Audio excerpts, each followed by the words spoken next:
अब हाम्रो चाहिँ प्रमुख दुश्मन भनेको राजतन्त्र थियो, त्यो ढलिसकेको छ। अब त्यो बौडेर उठ्दैन। यदि बौडेर उठ्ने प्रयास गर्छ भने त्यसको टाउको फुटाइदिने हो। राजाको पालामा चाहिँ भ्रष्टाचार भएन। सबैभन्दा धेरै भ्रष्टाचार गर्ने, सबैभन्दा हाम्रो चाहिँ के अरे छोरीचेलीहरूलाई चाहिँ इन्डियामा बम्बईमा लगेर बेच्ने त्यति राजाको पालामा होइन। किनभने राजा भनेको एक नम्बरमा शरणार्थी थियो, राजा भनेको एक नम्बरमा विदेशी हो, किनभने उसको कुनै यहाँ अधिकार छैन। यदि बनाइनु पर्छ भने ल राजा मलाई बनाइदियोस् न त। शक्ति छ त, दम छ त्यो राजावादीहरूसँग दम छ। रिङ रोड अहिले चाहिँ बनाइदियो चाइनाले, अनि चाहिँ के अरे सिन्धुली बर्दिवासको चाहिँ बाटो जापानले बनाइदियो, अनि त्यसको नाम बिपी राख्ने। यो संघीयताले यसरी चाहिँ प्रहार गर्नु भनेको हाम्रो एउटा अङ्ग काट्नु रहेछ। जस्तै एउटा हाम्रो हात काट्नु, हाम्रो आँखा फोडिदिनु, हाम्रो नाक भत्काइदिनु रहेछ। दर्शकवृन्द नमस्ते। रिदम अनलाइन टिभीमा यहाँहरू सम्पूर्णलाई हार्दिक स्वागत छ। साथमा म सम्पदा लिम्बू उपस्थित भएको छु र आज चाहिँ हामी राजनैतिक समसामयिक सँगसँगै विभिन्न विषयमा कुराकानी गर्नको लागि चाहिँ MNO-DGG पार्टीका केन्द्रीय सदस्य जीवन मङ्गलसँग छौँ। सरलाई स्वागत छ। धन्यवाद। व्यस्तता केमा छ सर आजभोलि? सङ्गठन विस्तार गर्ने, आफ्नो सङ्गठनका घोषणापत्रहरूलाई प्रचार प्रसार गर्ने, नीतिहरूलाई प्रचार प्रसार गर्ने, त्यसैमा व्यस्त छ। हजुर, अब दसैँ त पूर्ण रूपले यहाँहरूले बहिष्कार नै गर्नुहुन्छ होइन? अब हामी तिहारको माहौलमा जाँदैछौँ होइन? तिहार नजिकिँदैछ। तिहारको विषयमा यहाँको धारणा के छ?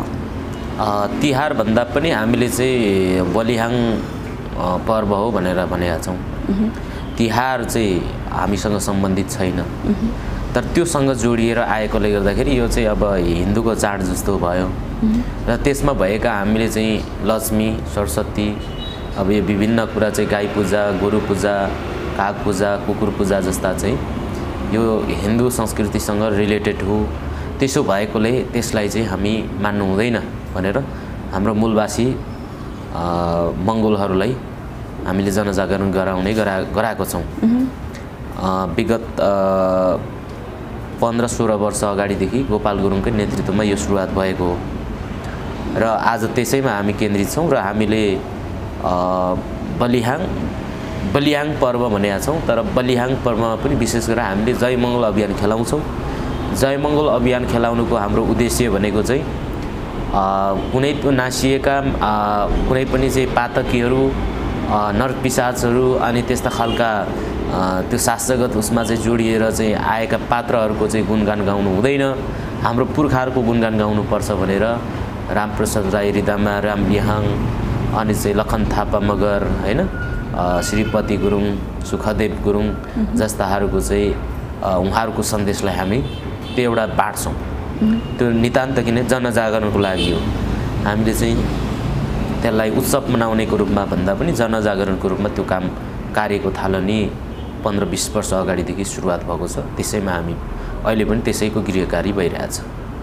बलिहाङ तङनाम भनेर बलिहाङ तङनाम भनेर चाहिँ लिम्बूहरू राई समुदायले मान्ने भयो। पश्चिमतिर बलिहाङ नै मान्छ। अब त्यसमा कसैले वालिहाङ भनेर भन्यो होला, कसैले बलिहाङ भन्यो होला। तर फेरि उताबाट चाहिँ हिन्दूको शास्त्रमा बलिराजाको कुरा पनि आएछ। बानासुर बलिराजा पनि भनिएको छ। ती वास्तवमा भन्यो भने ती बलिराजा बानासुर पनि के थियो भन्दाखेरि आर्यहरूको लागि त त्यो कुपात्र नै हो। त्यहाँ चाहिँ त्यो चाहिँ इन्डियाकै सन्दर्भमा हेर्ने हो भने त्यहाँ पनि त्यो एउटा चाहिँ जस्तो रावणहरू जस्तै हो पनि। त्यसो भएकोले गर्दाखेरि कोच त्यहाँ जोडिएको छ। तर त्योसँग भन्दा पनि हाम्रो रिलेसन भनेको कहाँ हो भन्दाखेरि बलिहाङसँग हो। बलिहाङ भनेको चाहिँ 14औं शताब्दीमा चाहिँ पाल्पाको बल्डेङगढीमा चाहिँ राज्य गर्ने एकदमै प्रतापी, एकदमै दानी, एकदमै चाहिँ स्वाभिमानी राजा थिए भनेर चाहिँ त्यसको इतिहासहरू छन्। हजुर, त्यस आधारमा बलिहाङलाई चाहिँ अब हाम्रो मुन्दुम शास्त्र पनि त्यो भएकोले त्यो चाहिँ हामीले त्यसलाई चाहिँ हामीले बहिष्कार नगरेको हो। त्यसलाई चाहिँ उत्थान गरेका छौँ।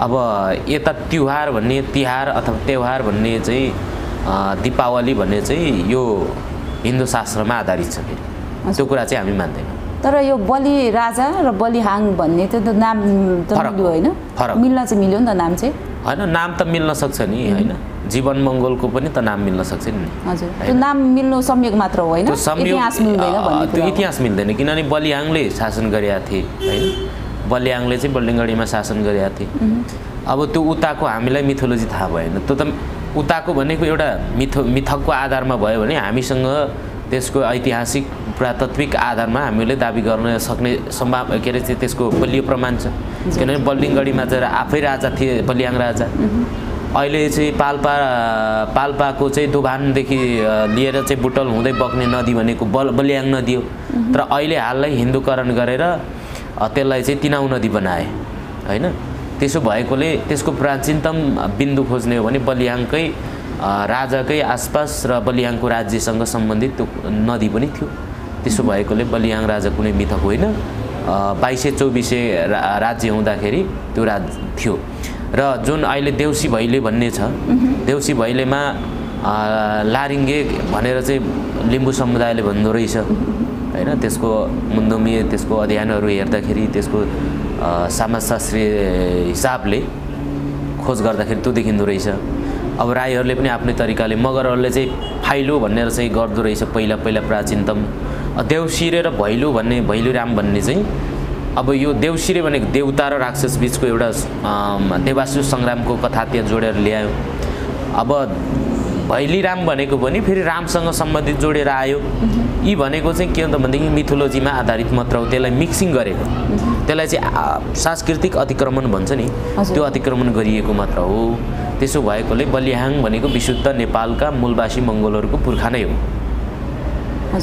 त्यो अब के अरे राईहरूले पनि मेरो पुर्खा भन्छ मगरले पनि मेरो पुर्खा भन्छ र लिम्बूले पनि मेरो पुर्खा भन्छ यहाँका मूलवासीहरूले प्रायः जस्तो हाम्रो पुर्खा भन्छ हाम्रो पुर्खाको राज्य थियो भन्छ होइन त्यो आधारमा र हाम्रो चाहिँ मुन्दुम शास्त्रहरूमा होइन जस्तो किमानसिङ चेम्जोङ होइन त्यस्ता चाहिँ दिग्गज व्यक्तिहरूले इतिहासमा खोज गर्नु भएको छ त्यसपछिका अब मुन्दुमविदहरू हुनुहुन्छ उहाँहरूले खोज गर्नु भएको छ यो चाहिँ के भने हामीले भनेको भन्दा पनि उहाँहरूले भनेको कुरालाई आधार हामीले मानिरहेको छौँ हजुर एमएनओले जे भयो भने यो बलिहाङ तङनाम भनेर चाहिँ मान्छ होइन यसरी बुझ्नुपर्छ हजुर अब असोज 11मा बसेको मन्त्री परिषद बैठकले चाहिँ सङ्घीय लोकतान्त्रिक गणतन्त्र नेपालको नाम हटाएको छ नि अब यसमा चाहिँ विरोधको आवाजहरू नआएका त होइनन् होइन यहाँको चाहिँ के छ राय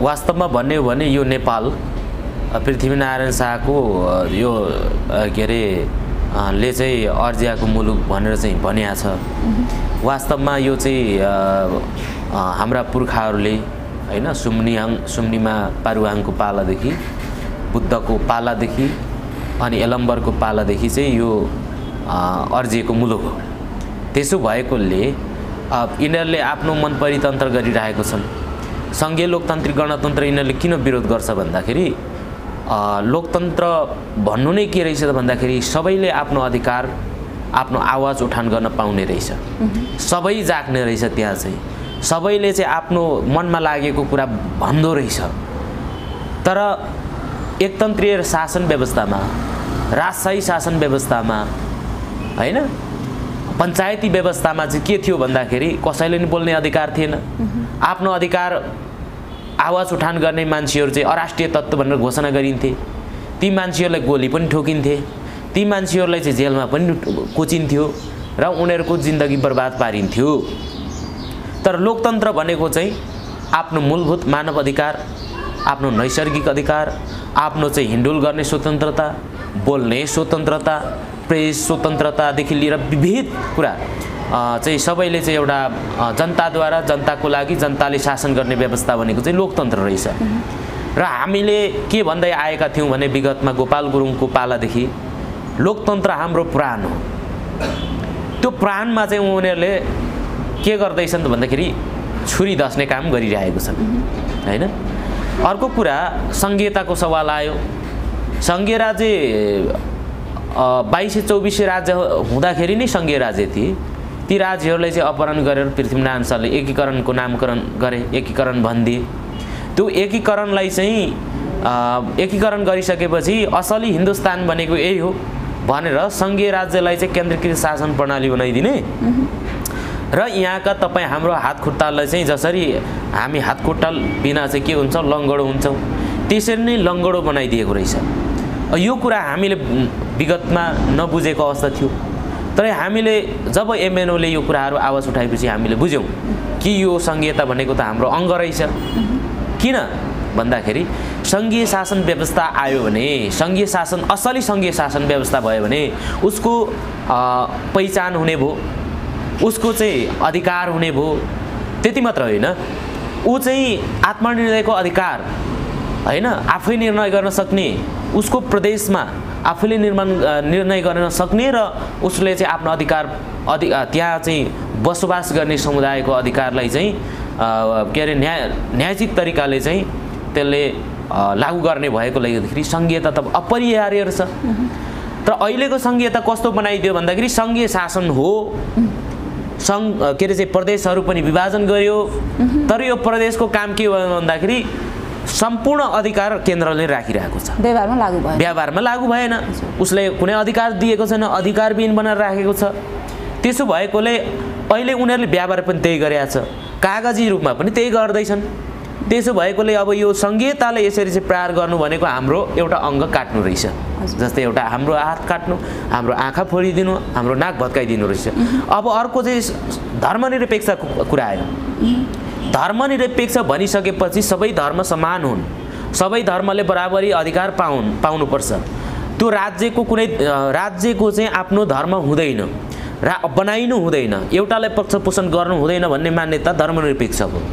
तर यिनीहरूले के गरे त भन्दाखेरि संविधानमै पनि धर्मनिरपेक्षको अर्थलाई चाहिँ यो चाहिँ के हो भन्दाखेरि सनातनदेखि चल्दै आएको संस्कार संस्कृतिको संरक्षण गर्नु भन्छ। त्यसको तपाईँ हामीले शब्दकोशमा नेपाली शब्दकोश, बृहत शब्दकोश, एकले विभिन्न शब्दकोशहरू छ, त्यसमा तपाईँ हामीले हेऱ्यौँ भने वर्तमानमा चलिरहेको हिन्दू धर्म भनेर भनेको छ।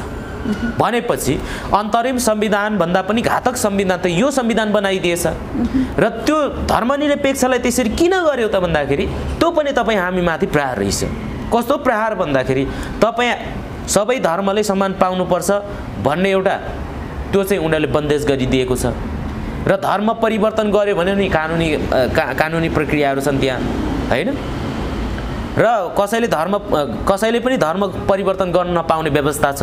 तर धर्म निरपेक्ष भन्ने अर्थ के त आफूले चाहिँ के अरे मन परेको धर्म अँगाल्नु पाउनु उसको स्वतन्त्रता कुरा हो नि त होइन। त्यो चाहिँ उनीहरूले वर्जित गरिदिए। हामीले सङ्घीयता धर्मनिरपेक्ष भनेको चाहिँ हाम्रो मुटु हो भन्यौँ। किन मुटु सम्झ्यौँ त भने मुटु बिना त मान्छे कोही पनि बाँच्न सक्दैन नि। त्यसो भएकोले यो मुटु जस्तो कसैले आफूले चाहेको धर्म मान्छ भने उसलाई सम्मान गर्नुपर्छ। तर त्यो सम्मान यो अहिलेको संविधानले पनि दिने कन्जुसाइ गरेको छ भने अहिलेको जो 11 गते बसेको मन्त्री परिषदको बैठकले त झन् के गर्यो भन्दाखेरि सङ्घीय लोकतान्त्रिक गणतन्त्र पनि नभन्नु भनेर चाहिँ नेपाल मात्र लेख्नु भनिसकेपछि यो चाहिँ एउटा यहाँका बहुसङ्ख्यकहरूको आवाज, बहुसङ्ख्यक मूलवासी अहिन्दू मूलवासी मङ्गोलहरूमाथिको ठुलो चाहिँ एउटा के हो भन्दाखेरि प्रहार हो। त्यसो भएकोले यो चाहिँ जुन कुरा थियो यो कुरालाई चाहिँ हामीले मङ्गोल नेसनल अर्गनाइजेसन डाक्टर गोपाल गुरुङले चाहिँ विज्ञप्ति मार्फत हामीले सच्याउन आग्रह गरेका थियौँ। तर यो सरकारले चाहिँ पछि रोकिएको छ भनेर चाहिँ पछि आएको थियो। के अरे यो चौतर्फी विरोध आइसकेपछि जो चाहिँ जुन प्रकारले सिफारिस भएका थिए त्यो अहिले चाहिँ विचाराधीनमा छ होला सायद मेरो विचारमा होइन। तर यो विचाराधीन होइन, यो कुरा चाहिँ के भन्नु नेपाल मात्र लेख्ने होइन, सङ्घीय लोकतान्त्रिक गणतन्त्र नेपाल लेखिनुपर्छ हाम्रो मान्यता थियो। किनभने यो भनेको चाहिँ 2007 सालभन्दा अगाडिको कुरा, जब नेपालमा श्रीपति गुरुङले जङ्गे शासनको हातबाट 3 खुन खाउनु पर्यो अनि चाहिँ जस्तो त्यतिखेरका चाहिँ सुखदेव गुरुङ 18 वर्ष नेपालको इतिहासमा चाहिँ जेल बस्नु पर्यो, जेलभित्रै मारिएका छन् सुखदेव गुरुङ, जसले चाहिँ जङ्गबहादुर के अरे चाहिँ जसले चाहिँ चन्द्र शमशेर समेतलाई नेपालमा डेमोक्रेसी चाहिन्छ भनेर चाहिँ सिफारिस गरेका थिए। तर त्यतिखेर कुनै पनि माइकललाई डेमोक्रेसी के हो भनेर बुझ्दैन थिए। पछि त सबै प्रजातान्त्रिक भए, लोकतान्त्रिक भए। तर त्यो समयदेखि लिएर आजसम्मको चाहिँ के अरे 2077 सम्ममा चाहिँ कतिजना मङ्गोलहरूले चाहिँ यहाँ बलिदान दिएका छन्, त्यो कुरा यहाँ चाहिँ यहाँका शासकले बुझ्न जरुरी छ। बाहुनहरू त हिजो राणा शासन फालिँदाखेरि बाहुनहरू त के अरे बाहुनलाई चाहिँ मार्नु र 7 गाई मार्नु एउटै हो, बाहुनलाई मार्नु भनेको पाप हुन्छ, त्यसो गरेर टङ्कप्रसाद आचार्यहरूलाई चाहिँ छाडियो हैन। उनीहरूले त दान पाए, मुक्ति पाए, उनीहरूले न्याय पाए, के अरे चाहिँ के भन्छ, उनीहरूलाई चाहिँ एक प्रकारको चाहिँ अवसर पाए। अब बालकृष्ण ढुङ्गेलहरू पनि गणतन्त्रमा आएर बाहुन भएकैले चाहिँ जेलमुक्त हुनु पर्यो। हाम्रा मान्छे रेशम चौधरी जसले चाहिँ के अरे लोकतन्त्रको लागि, संघीयताको लागि आवाज उठाउने व्यक्तिहरू आज जेलमै छन् अहिले पनि। भनेपछि यो सङ्घर्ष भनेको प्रचण्डले 10,000 मान्छेले, हाम्रो मान्छेहरूले चाहिँ अगाडि बढाएर हाम्रो मान्छेहरूले चाहिँ साँच्चीकै सङ्घीय लोकतान्त्रिक गणतन्त्र चाहिन्छ भनेर लडेका पनि थिए, राजतन्त्रलाई फ्याँकेका थिए। त्यस कारणले गर्दाखेरि यो कुनै चाहिँ प्रचण्डले चाहिँ ल्याएको होइन। यो भनेको सारा यहाँका चाहिँ उत्पीडितहरूले, उपेक्षित वर्गहरूले, यहाँका चाहिँ एकदमै निम्न वर्गीय, निम्न स्तरमा रहेका ती भुइँ मान्छेहरूले यो सङ्घर्ष गरेर चाहिँ स्थापित गरेको सङ्घीय लोकतान्त्रिक गणतन्त्रलाई अनि नलेख भन्न पाउँछ। त्यो भन्नु भनेकै के हो त भन्दाखेरि सङ्घीय लोकतान्त्रिक गणतन्त्र नलेख भन्नुको मतलब के हो त भन्दाखेरि यो चाहिँ तपाईँ हाम्रो मुटुको जुन दम धड्कनलाई चाहिँ चल्न नदिनु।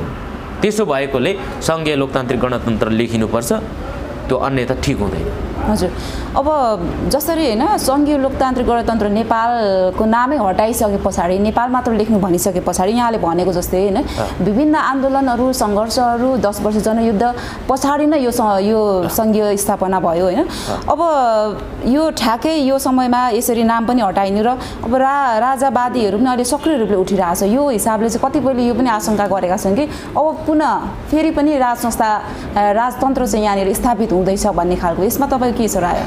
होइन, मरेको लास चाहिँ फेरि बौरेर उठ्छ भन्ने म विश्वास लाग्दैन। राजतन्त्रवादीहरूको काम भनेको के हो भन्दाखेरि राजाको पैसा पचाउने होइन, राजाको पैसामा चाहिँ रमाउने अनि भारतको चाहिँ भारूमा चल्नेहरूले चाहिँ यो गरेको काम हो। किनभने त्यति गरिसकेपछि उनीहरूको भात पाक्छ, उनीहरूको चुला चौकोमा चाहिँ आगो बल्छ। त्यसो भएकोले उनीहरूले गर्ने कुरा भयो। किनभने यदि राजा आए चाहिँ हामीले के पाउँछ त? हामीले नहेरेको हो र? 250 वर्षसम्म यो देशका मूलवासीहरूले चाहिँ आफूले चाहिँ आफ्नो आँसुको घुड्की पिउँदै बसेन। राजाले त्यतिखेर बोल्न दिएन, राजाले त्यतिखेर न्याय दिएन। हाम्रो चाहिँ लोकतान्त्रिक चाहिँ अधिकार चाहिँ हडप्पेले शासन गर्यो। 250 वर्षसम्म चाहिँ निरङ्कुश शासन चलाएर बसेको राजालाई चाहिँ जो जनताले मन नपरेर फ्यालेको चाहिँ राजाले फेरि ल्याउनु भनेको फेरि पनि त्यही परिवेश निर्माण गर्नु हो। अब सधैँभरि चाहिँ यहाँका मूलवासी मङ्गोलहरू लाटो छन् भनेर सम्झिने हो भने त्यो राम्रो हुँदैन, न्यायोचित हुँदैन।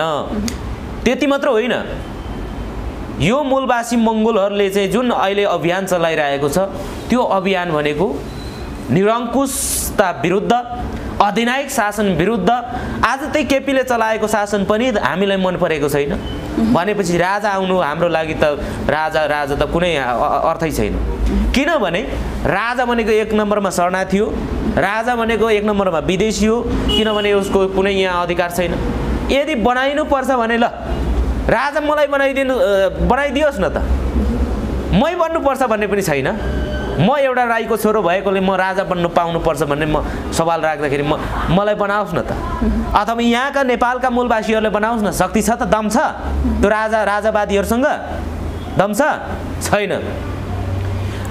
त्यही ज्ञानेन्द्र, थोत्रो ज्ञानेन्द्र, सडेको ज्ञानेन्द्र, आफ्नो के अरे चाहिँ वंशनाश गर्ने चाहिँ ज्ञानेन्द्र ल्याएर राजा बनाउँछु भनेर चाहिँ यहाँ चाहिँ जुन के अरे चाहिँ मोटरसाइकल र्याली गर्ने अनि सङ्घीय लोकतान्त्रिक गणतन्त्रको विरुद्धमा चाहिँ नारा चर्काउने, यी भनेको चाहिँ के हो भन्दाखेरि भारतीय दलाल हो। भारतको दलाल हुन्। भारतको चाहिँ त्यहाँ आरएसएस स्वयंसेवक सङ्घ, भाजपा, हिन्दू परिषदले चाहिँ सञ्चालन गरेका यी मान्छेहरू हुन्। यी मान्छेहरूलाई चाहिँ त्यतैतिर लखेट्नुपर्छ। तपाईँले भारतीय दलाल भन्नुभयो, तर तपाईँहरू एमएनओलाई पनि त क्रिस्चियनको चाहिँ डलर खाने भनेर त आरोप पाइरहेको छ। यो आरोप प्रत्यारोप मात्रै पनि त होइन। यो विषयमा त मैले कतिचोटि भन्ने, धेरैचोटि भनिसकेको छु। हजुर, त्यही राजा अहिले त्यही राजाको कुरा गर्ने नै सबैभन्दा दलाल हो। नेपालमा तपाईँलाई म एउटा दृष्टान्त बताइदिउँ। नेपालमा सङ्घीय लोकतान्त्रिक गणतान्त्रिक संविधान जारी भइसकेपछि हामीले पनि यसको विरोध त गरेका छौँ। केही त्यहाँ हाम्रो चाहिँ विमतिहरू छन्, आफ्नो ठाउँमा छ। तर नेपालमा सङ्घीय लोकतान्त्रिक गणतन्त्र घोषणा भइसकेपछि र संविधानै 2072 सालमा जारी भइसकेपछि इन्डियाबाट अहिले मुख्यमन्त्री छन् आदित्यनाथ योगी, नेपालमा आएर भारत तरवाल के अरे सहित हामी अब चाहिँ हिन्दू राष्ट्र घोषणा गर्नको लागि हामी अगाडि बढ्छौँ भनेर चाहिँ उग्र भाषण गरेर जाने एउटा विदेशी पाहुना आएर यहाँ त्यसको कुनै वास्ता नहुने। अनि चाहिँ भारतको के अरे स्वयंसेवक सङ्घको आरएसएसको मान्छेहरू आएर यहाँ ठुल्ठुलो कुरा धाकधम्की लगाएर जाने। श्रीनिवास आचार्यले चाहिँ यहाँ के अरे मङ्गोलियन अनुहारले हान्यो भने आफै गोली ठोक्ने। अनि सबै काम कसले गर्दैछ त भन्दा कसको निर्देशन, कहाँबाट निर्देशित त भन्दा भारतबाट निर्देशित छ भन्दा त्यहीँबाट स्पष्ट छ नि। किन उनीहरूको बारेमा चु बोल्दैन? भारतको मान्छे आउँछ, हिन्दूवादी मान्छे आउँछ, हिन्दू धर्मका गुरुहरू आउँछन्, आएर चाहिँ नेपालमा रगत हिन्दू राष्ट्र भएन भने रगतको खोलो बोक्छ भन्नुको मतलब के हो त? अनि उनीहरू चाहिँ कहाँबाट चलेको त? उनीहरूले पनि त भन्न सक्नु पर्यो नि, हामीलाई चाहिँ क्रिस्चियनको डलर खाए। यहाँ कुन चाहिँ क्रिस्चियन राष्ट्रको मान्छे आएर चाहिँ यस्तो हुनुपर्छ भनेको छ? देख्नु भएको छ कतै? अनि यो राजतन्त्र हटिसक्यो पछाडि चाहिँ देशमा चाहिँ भ्रष्टाचार, बलात्कार, हत्या जस्ता विभिन्न विकृतिहरू मौलाए, देश विकास समृद्धिको बाटोमा गएन भन्छन् त राजावादीहरू। होइन, राजाको पालामा चाहिँ भ्रष्टाचार भएन। सबैभन्दा धेरै भ्रष्टाचार गर्ने, सबैभन्दा हाम्रो चाहिँ के अरे छोरीचेलीहरूलाई चाहिँ इन्डियामा बम्बईमा लगेर बेच्ने त्यति राजाको पालामा होइन, राजाकै समय थियो त त्यति बेला। अहिले पनि काभ्रे सिन्धुपाल्चोकतिरको तामाङ समुदायको छोरीचेलीहरू इन्डियामा बेचिन्छन्, विदेशमा अहिले पनि हाम्रो मान्छेले बेचे। अहिले के अरे त्यो राजाको पालादेखि सुरुवात भएको होइन। अनि त्यो सिन्धुपाल्चोकको तामाङ समुदायहरूलाई, त्यो दूरदराजको तामाङ समुदायलाई फकाएर उहाँ चाहिँ इन्डियामा लगेर दलाललाई बेचेको समय भनेको अहिले सङ्घीय लोकतन्त्र गणतन्त्रमा हो, त्यो राजाकै पालामा। हिजो ठुल्ठुलो चाहिँ यो सुनको कारोबारी गर्ने दलालहरू सबै त्यतिखेरै थिए, जग्गाको चाहिँ दलाली गर्ने त्यतिखेरै थिए। अब यो त किनभने अहिले राजा छैनन्, राजा नभएकोले गर्दाखेरि के छ भन्दाखेरि सबैले चाहिँ अब यस्तो आवाजहरू उठाउन थाले।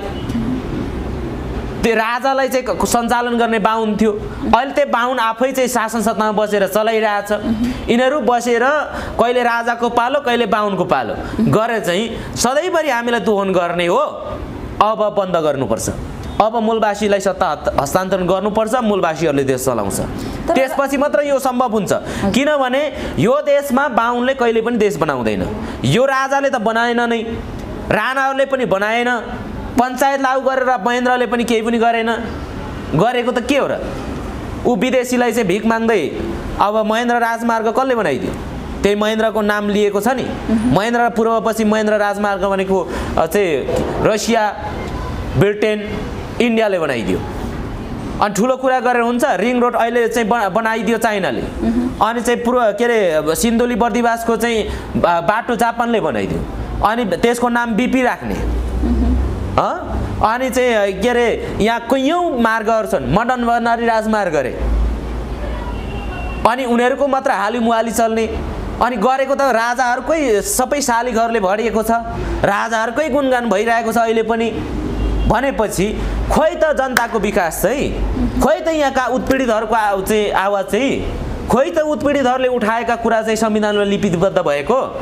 के त्यो संविधान चाहिँ बाहुनले मात्र त्यहाँ चाहिँ बाहुनको श्री 6 को मात्र चाहिँ पेवा हो त त्यो संविधान? त्यो संविधान त सारा मूलवासी, हिन्दू मूलवासी मङ्गोलहरूको पनि हुनु पर्यो नि त, सबैको साझा नेपालीको हुनु पर्यो नि, बल्ल पो त हुन्छ त। अनि राजाको कुरा गर्ने, राजा भनेको त के, राजा हुनुपर्छ भने पनि के हुन्छ भन्दाखेरि यहाँको भूमिपुत्रहरू हुनुपर्छ।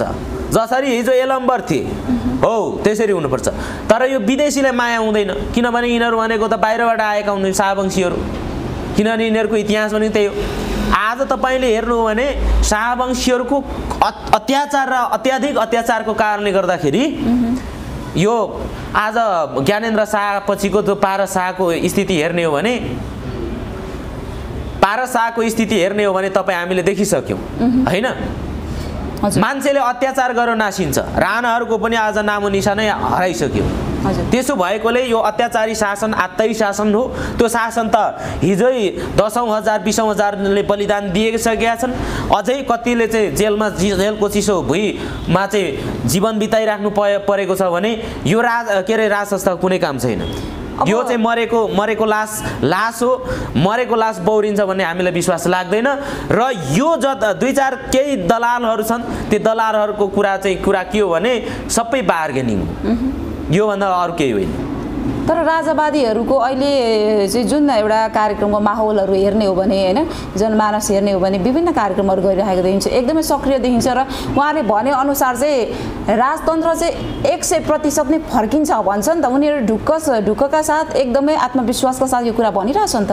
होइन, त्यो आत्मविश्वास हुनु ठिकै हो, राम्रो कुरा हो। तर फर्किन्छ भन्ने कुरा चाहिँ गलत कुरा हो। यो सबै भ्रम भनेपछि उहाँहरूको भाडो आफ्नो भाडो चाहिँ रित्तिएपछि अब त्यो भाडो जसरी नै भर्नुपर्छ भन्ने मान्यता राख्छन् राजतन्त्रवादीहरू, जसले चाहिँ राजतन्त्र हामीले देखेको हो। 250 वर्षको यहाँ चाहिँ मूलवासी मङ्गोलहरूले अनुभव गरेका छन्। यहाँका चाहिँ साडा उत्पीडितवासीले चाहिँ अनुभव गरेका छन्। त्यस कारणले गर्दाखेरि राजतन्त्र हामीलाई चाहिँदैन। त्यसो भएकोले गर्दाखेरि यो राजतन्त्र कसले त्यो 2-4 जना बाहुनलाई चाहिँ राजतन्त्र चाहिएको हो होइन। केही बाहुनहरू अहिले चाहिँ जताततैबाट चाहिँ घेराबन्दी लागिसकेपछि, बाहुनहरूलाई घेराबन्दी लागिसकेपछि अब राजतन्त्र ल्याउनुपर्छ भनेर केही बाहुनहरू उब्रेका छन् र त्यसमा केही चाहिँ के अरे क्षेत्रीहरू पनि लागेका छन् होइन। त्यो भन्दा यहाँका चाहिँ मूलवासीहरूलाई त चाहिँदैन। अब एमएनओले चाहिँ देशलाई शासन कहिलेदेखि गर्ने त? देशलाई शासन अब चाँडोभन्दा चाँडो गर्ने, त्यसको लागि हामी निरन्तर सक्रिय छौँ, लागि परेका छौँ। अब हाम्रो चाहिँ प्रमुख दुश्मन भनेको राजतन्त्र थियो, त्यो ढलिसकेको छ। अब त्यो बौडेर उठ्दैन। यदि बौडेर उठ्ने प्रयास गर्छ भने त्यसको टाउको फुटाइदिने हो। राजतन्त्रको टाउको अझै टाउको उठाउनु खोज्छ भने त्यसको टाउकोमै डन्डा बजार्ने हो। त्यसको लागि हाम्रा मङ्गोल युवाहरू तयार छन्। हस् त जीवन सर, यहाँको समय र विचारको लागि धन्यवाद। हस्, धन्यवाद यहाँहरूलाई पनि धेरै धेरै।